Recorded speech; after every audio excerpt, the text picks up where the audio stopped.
ซึ่งได้มีการจัดงานสัปดาห์แห่งชาติด้านความปลอดภัยทางถนนประจำปี 2025 ภายใต้หัวข้อ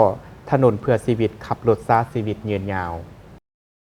พิธีดังกล่าวได้จัดขึ้นที่สโมสรเมืองอนาวงศ์โดยการเข้าร่วมเป็นประธานของทานสุขสวัสดิ์วงภูมิเหล็กรองเจ้าแขวงไซสมบูรณ์ผู้ชี้นำโครงเขตเศรษฐกิจสังคม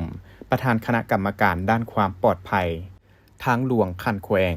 มีทานไซสมพันธ์ลีเต็งเบียจื้อหัวหน้าแผนกโยธาธิการและขนส่งแขวงพร้อมด้วยหัวหน้าแผนกการองค์การกรมกองอ้อมข้างแขวง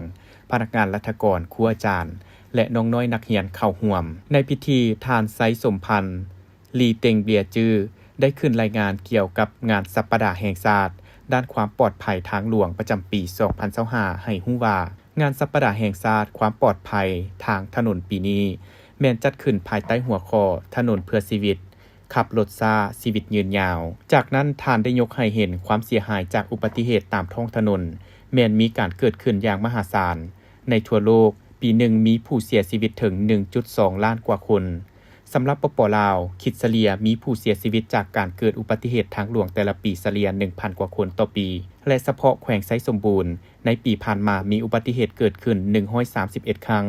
มีผู้เสียชีวิต11คนหญิง3คนพาหนะเปเพ59คัน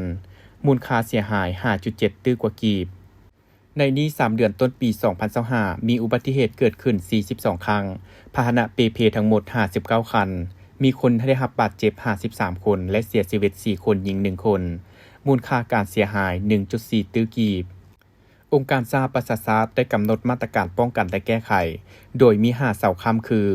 โครงร่างการคมนาคมขนส่งปลอดภัยพาหนะปลอดภัยคนใช้ทางหลวงปลอดภัยการกอบกู้ชีวิตหลังเกิดอุบัติเหตุและการคุ้มครองความปลอดภัยเพื่อโฆษณาเผยแพร่และปลูกจิตสำนึกให้ผู้ขับขี่รถใหญ่รถถีบรถจักรใส่สายหัดนิรภัยใส่หมวกกันกระทบเวลาขับขี่และตื่นตัวปฏิบัติระเบียบกฎหมายจราจรอย่างเข้มงวดในโอกาสนี้ทานสุขสวัสดิ์วงภูมิเหล็กได้มีคำเห็นกล่าวเปิดงานสัปดาห์แห่งชาติด้านความปลอดภัยทางหลวงและปล่อยปุ่มเป้าเปิดพิธีขึ้นอย่างเป็นทางการจากนั้นผู้เข้าร่วมยังได้ย่างมาราธอนเพื่อสุขภาพเพื่อโฆษณาต้านความปลอดภัยทางหลวงให้สังคมรับรู้และรับชมละครเวทีการถามตอบความรู้เกี่ยวกับระเบียบจราจรเพื่อรับรางวัลเป็นหมวกกันกระทบแลนอื่นด้วยบรรยากาศฝดฟื้น